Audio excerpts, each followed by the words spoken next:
right, I'm here with Brien Foerster, writer, blogger, archaeological adventurer, and we're about to have a discussion about the real human history, is what I'm about to gather, so let's get right into it.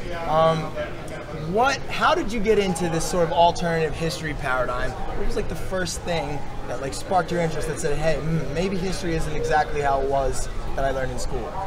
Well, it started when I was a kid, basically. Like you see some of these impossible structures that were made of stone and you say, how was that done when people didn't have high technology like we have today? How could people with bronze tools build giant pyramids? Yeah. And yeah, that's when it started.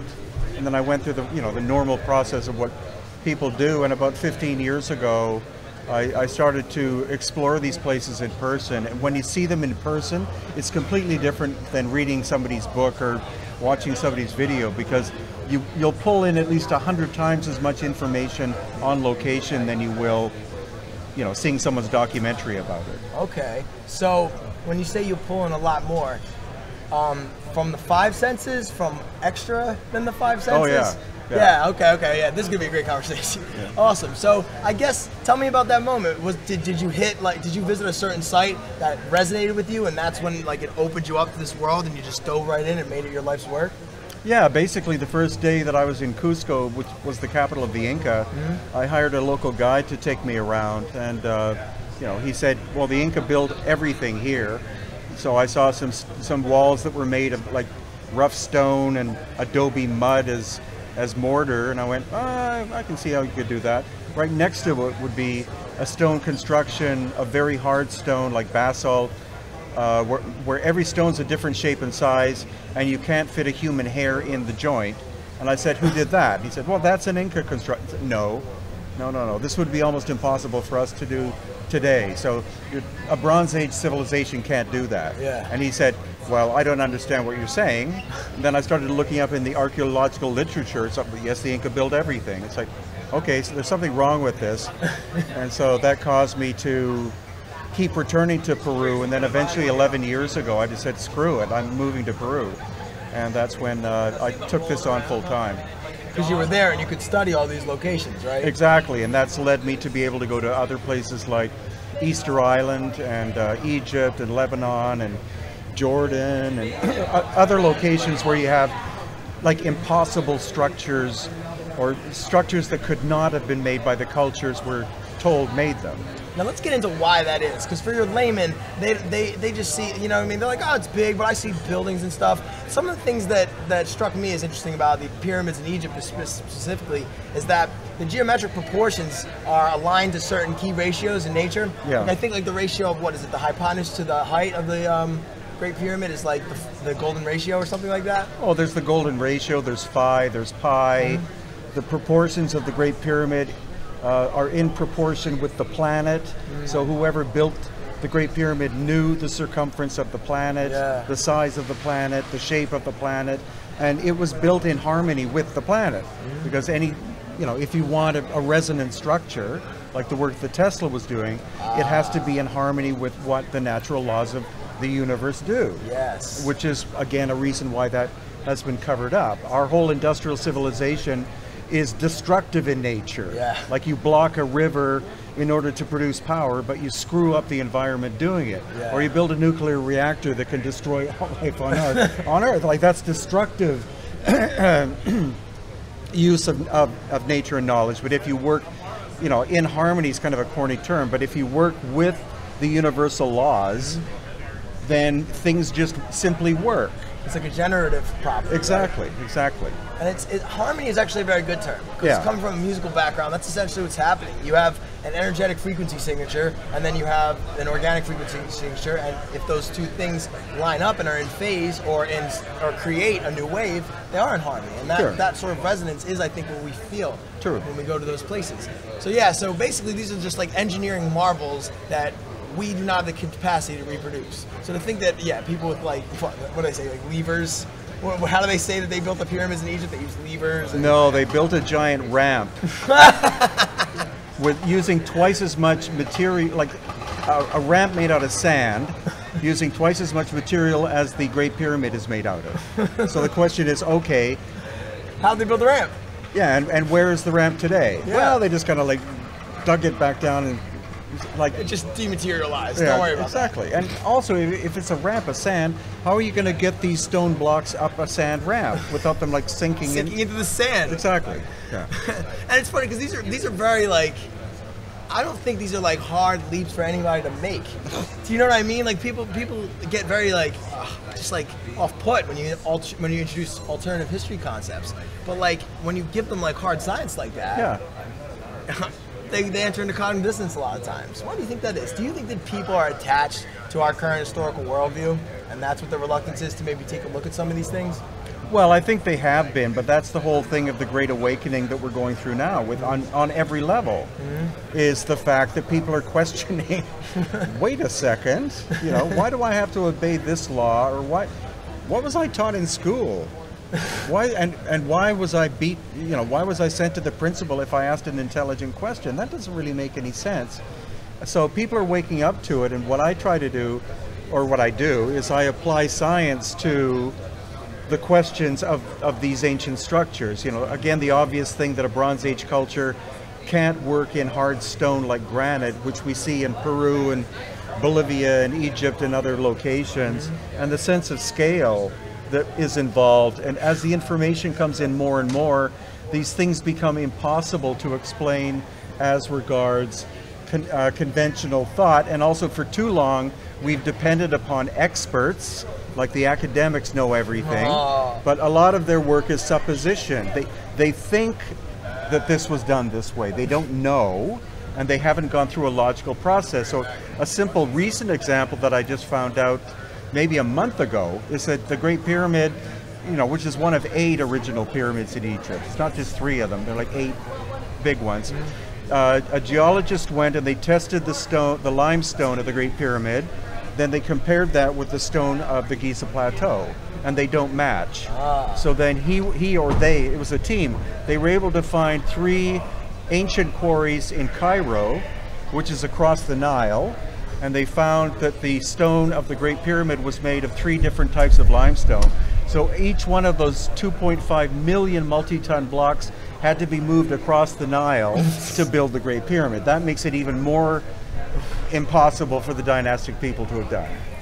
So you're adding level, like each time you're adding level of difficulty to level of difficulty. Can I interject for a moment? What is the official explanation for example, the like the tool markings on stone that are clearly not from what the official narrative is of the technological advancements of that era? Like what do historians or archaeologists in their journals used to explain these phenomena? They don't actually write about it.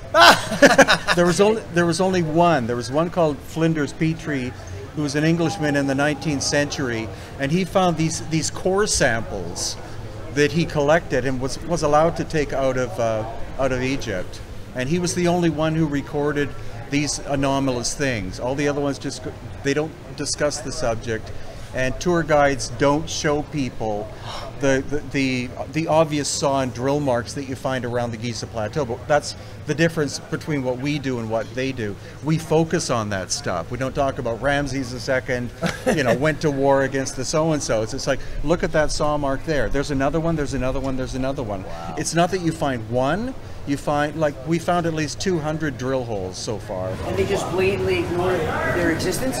Yeah, they don't talk about them, they don't write about them, because they can't explain them. And another example is what they say is, well, they had bronze saws and they used diamond sand or quartz sand as a lubricant in order to do the cutting. So finally they did a test of that. They made a saw like 6 feet long, like a long straight saw, and they put some sand down and they started pulling it back and forth. After 7 hours, they'd penetrated the stone by 2 millimeters. So not very efficient. And that's the other thing. Not many people understand the difference in like hardness and like the actual physical mechanical properties of stone versus something like metal, right, or like traditional building materials. You right, can cut metal, you can cut all this, you can cut steel if you have enough things. Stone, that's a whole other animal, especially the stuff that's made of. It's some of the hardest, and actually, from what I've heard, it's I think the term is piezo or piezoelectric. Yeah, granite is piezoelectric. Yeah, so let's get into that. Was that, as an engineer, I can only postulate that people that do something that advanced design every detail into it. So is there a reason why they used a conductive material to do that? And does it have any significance to where they are located on the Earth? Probably both, but the reason why piezoelectric stone would be used is because you can conduct energy through it. Yeah. And that's it. But then they would also use limestone as an insulator. So that's why the interior of the Great Pyramid is granite, because it can conduct sound, it can conduct other kinds of energy, but then you cap the whole thing off with an insulation layer, almost like a battery. Yeah. And then because of its geometry, it's sort of like, you know, isn't that how like the energy flows? Does it flow like symmetrically up the pyramid to a point? And wasn't the pyramid capped with the conductive material? They believe that it could have been like solid gold, and of course that would have been stolen as soon as the fall of the Egyptian civilization happened. It's like. So then that begs the question: what were the pyramids? If they were these gigantic electrical conductive pyramids with a gold plate at the top, what do you think their use was, and why were they built, and what were they designed for? I think they were like energetic structures, and I think they were to produce a very specific vibration. Actually, probably ohm, because ohm is actually what Mother Earth produces. Are you referencing the Schumann resonance? To some degree, yeah. And then as well, the pyramids would produce this energy, and then the great obelisks, which again the dynastic people did not make because they're solid granite. One of them is still in the Aswan quarry. It would have weighed 1,200 tons. The largest ones that are actually outside the quarry weigh about 500 tons. Wow. They're at Karnak, and so they would be the receiving stations. So it would almost be like a Wi-Fi system where the pyramids would pulse and produce the energy, and they would go to very specific locations where the obelisks were put on purpose, and then that would energize the whole area, maybe for enhanced mental power or some other function. So just to reiterate, you say that, or the thought goes that the Giza pyramids and the larger ones are essentially sort of like generators and transmitters, and then all of the obelisks that are scattered about are receivers that pick it up. So this sounds to me a lot like Tesla's work in like the Wardenclyffe Tower. Exactly. Is it basically the same thing? Yep, same idea. I'm sure that Tesla got his ideas from Egypt. Yeah. The same thing with the guy who made Coral Castle. Yes, in Florida. Yes. Can you go over where Coral Castle is and like where it is and what the deal is with that? Sure. Well, Coral Castle is in Florida. It actually had to be moved once, but it was made by this one actually very short, frail man from northeastern Europe, Lithuania maybe, but Edley Scanlon, I think was his name. And so he was a very small, like thin man who was able to move multi-ton blocks and build this thing called Coral Castle made out of coral. And unfortunately, he died without passing on his knowledge. But some of the things he was able to do is he created a doorway whereby, like out of this multi-ton, like 20-ton block, it only took one finger in order to be able to open and close the door. Wow. So he built this very special pivoting rotational system. And then also he was forced to move Coral Castle, which was immense. And so what he did was this giant flatbed truck showed up to start moving the blocks, and he told the driver, "It's okay, just come back in 2 hours." And when the driver came back, the flatbed was full. And he had no forklifts or anything like that. So he made the driver get lost and then loaded all the stuff in, like in private? Yeah, because he didn't want the driver to see how he moved them. Yeah. Wow. So for anybody who's interested, you can just take a Sunday drive, if you're in America, on the East Coast, down to Florida, and see this stuff. You don't even have to travel to Egypt. So, all right, let's now... The elephant in the room with all of this is like, why don't we know any of this? Why is that? Who is keeping it from us, and why do you think they're doing it? Well, it was being kept from us, but it's not being kept from us anymore. Like all this stuff is leaking out through people like me and many others that go to these locations and film, you know, to show the world what's going on. So for a long time, whether it was conscious control or not, it could have been.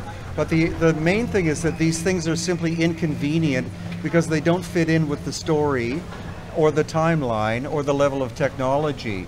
So for quite a while, they were able to, whether it's in Peru, but more like Egypt was much more repressive than almost anywhere else. Like certain locations are off limits because you're going to see examples of lost ancient high technology. Yeah. So it was more a question of you're allowed to go here, you're allowed to go there.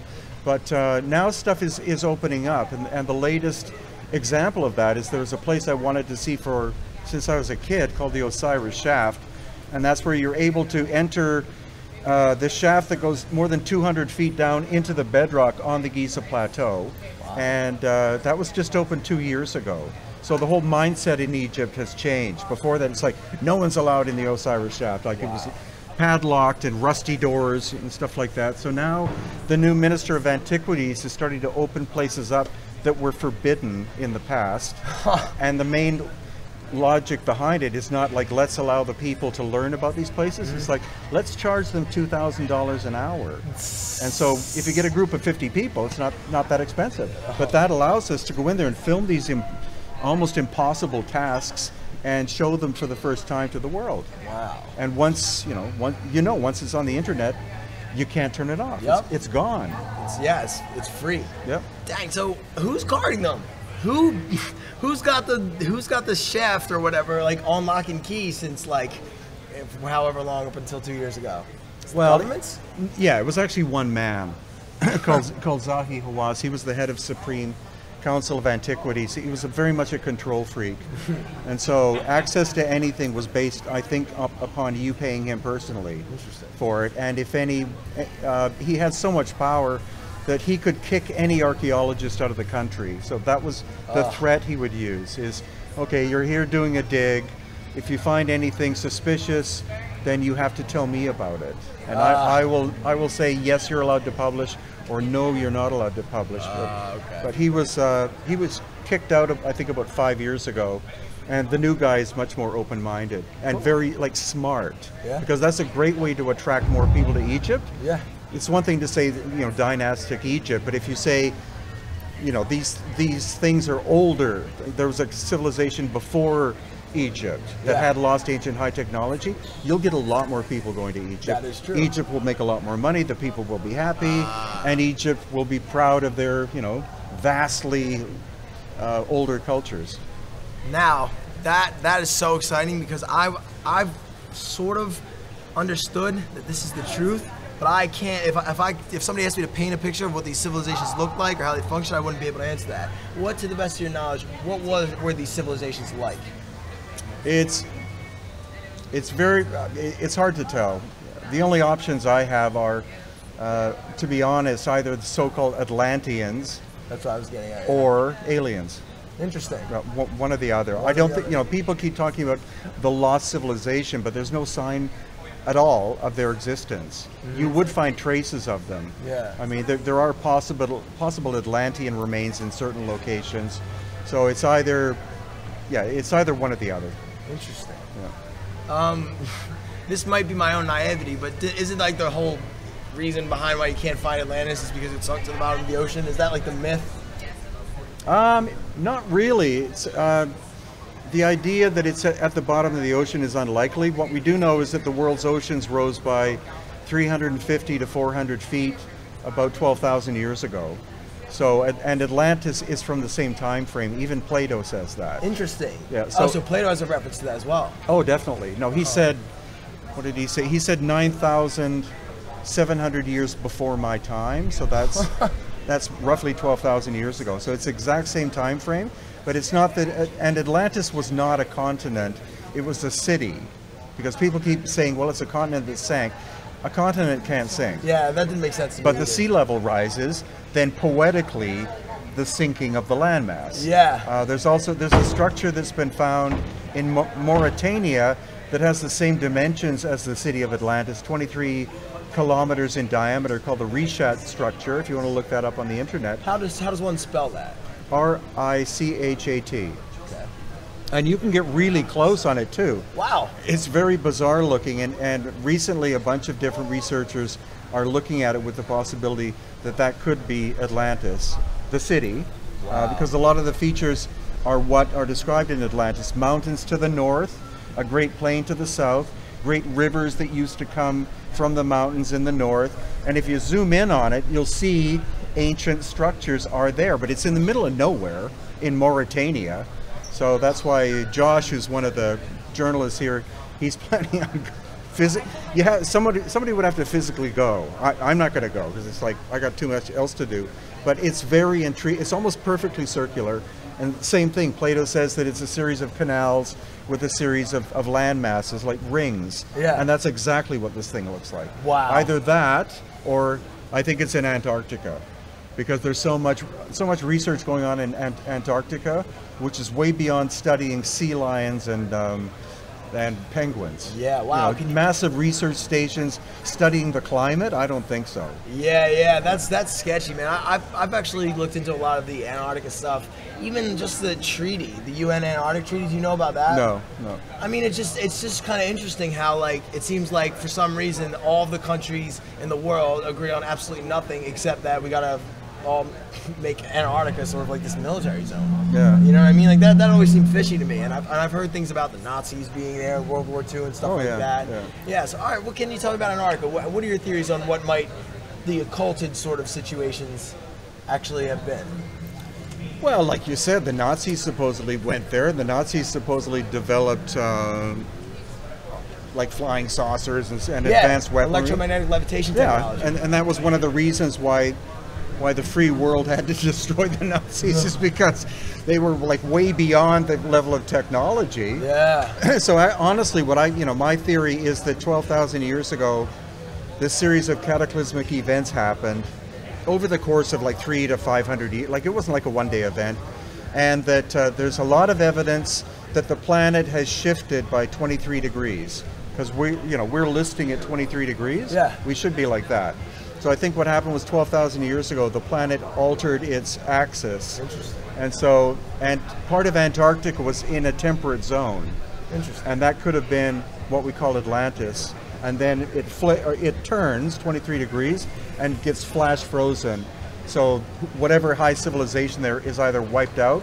Those that could leave did, but I think a lot of what they call Atlantis is located there, and that's why there's all this scientific and also military and also governmental interest in it, to find the lost ancient technology and utilize it for military purposes, just like reverse engineering UFOs. Yes, that's exactly what I completely agree with you. I think that's exactly what they're doing. I'm sure you're familiar with Project Paperclip. Sure. Yeah, so basically all the Nazi scientists came to either America or Russia after the war, which is insane, because that means technology could have survived. And even Tesla himself, his labs are raided and taken, so they have access to that information too. Yeah, exactly. So it is very possible that the government is working on sort of like that technology and may have already have it in their possession. Sure. Which is, the implications of that, we have to consider that. Like, when we talk about anarchy, not a lot of people consider this type of thing. Like, what if the actual government, aside from like welfare and all these like social issues, what if like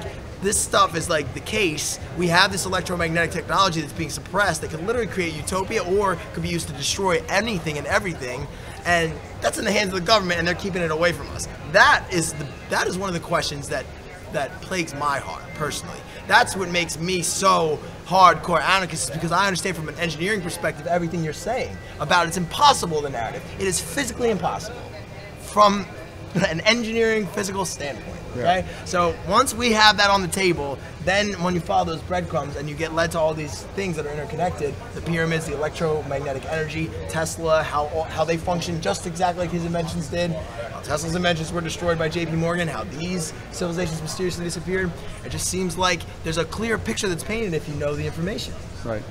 I have another question. So, and this kind of ties into, another bit of evidence that people use to support claims like these is the erosion marks around the Sphinx and stuff like that. Yeah. And then you also said there was something about a cataclysmic event that happened 12,000 years ago. And then in almost every ancient book from all across the world, there's the mention of the Great Flood or the Deluge. Right. Then you mentioned that the sea level rose mysteriously 500 years. Is there any correlation between all of those things? What are your thoughts on that? Yeah, well, definitely. They call it the Great Flood.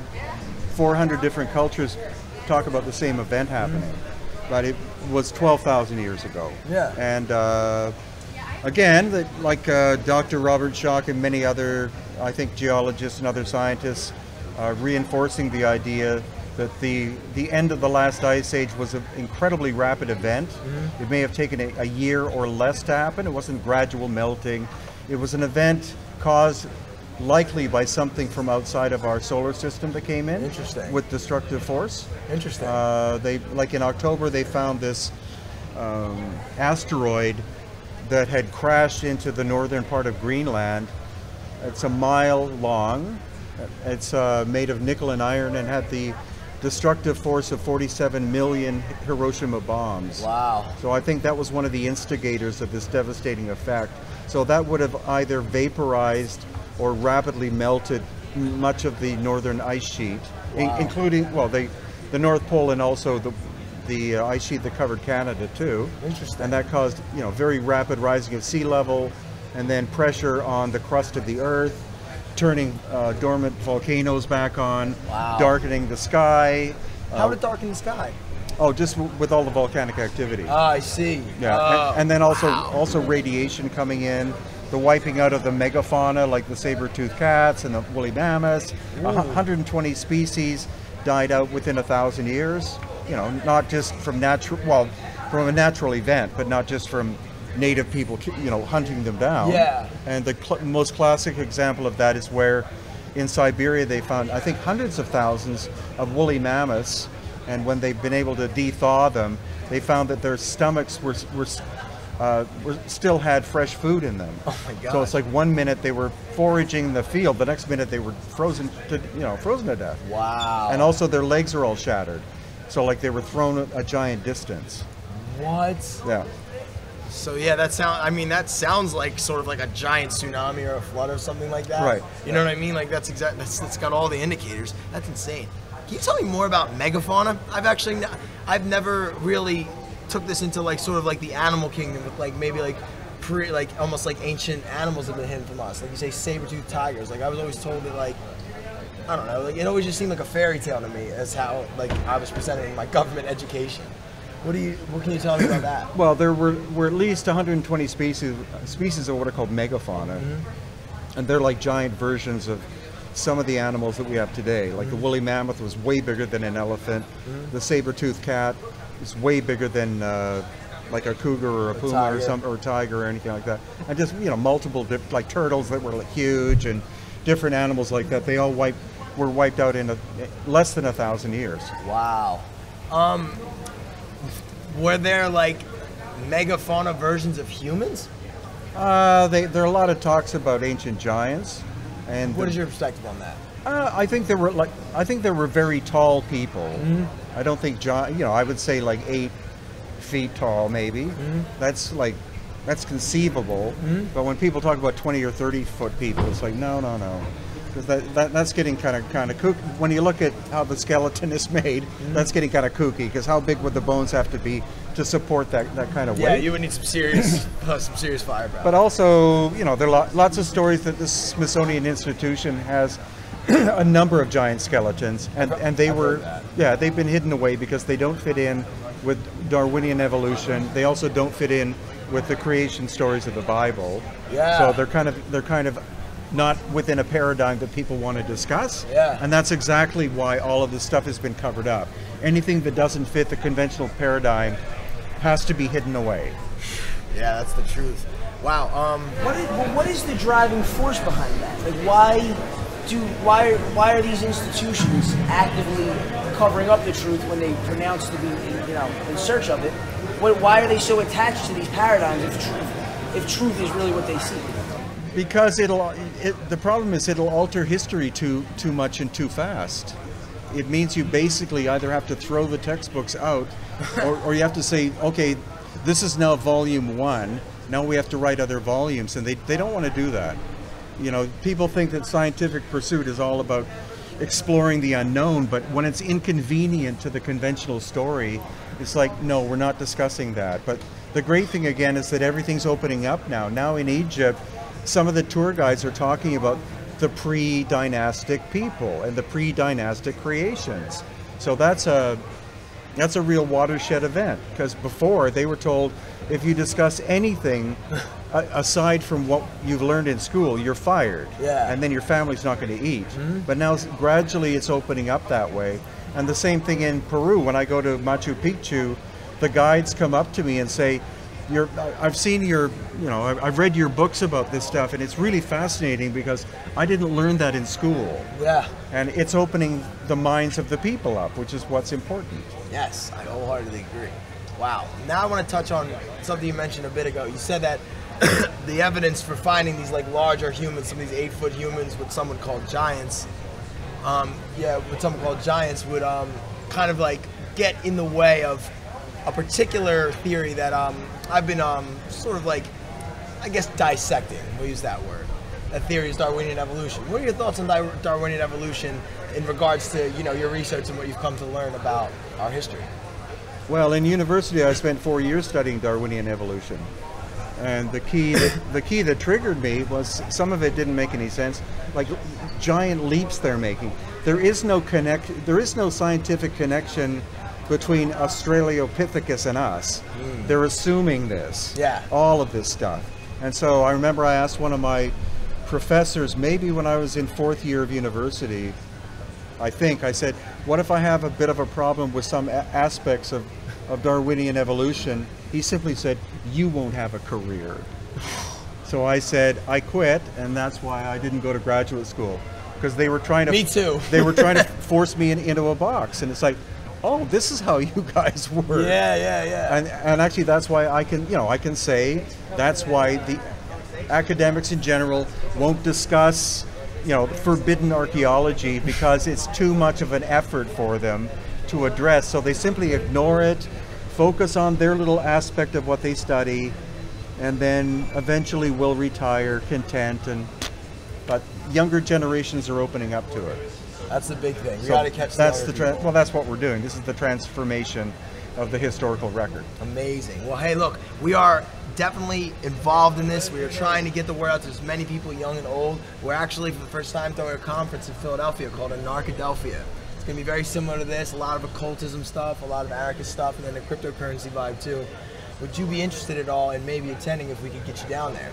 I would love to, but unfortunately I'll be in Turkey. Oh, okay. Yeah. Well, that's great. I actually, you know what? I'd rather have you making more amazing discoveries abroad and then coming back and telling us about it in the future. Okay, you bet. My pleasure. Brien, it was my pleasure having a talk with you. Take it easy, all right? Thank you. Thank you.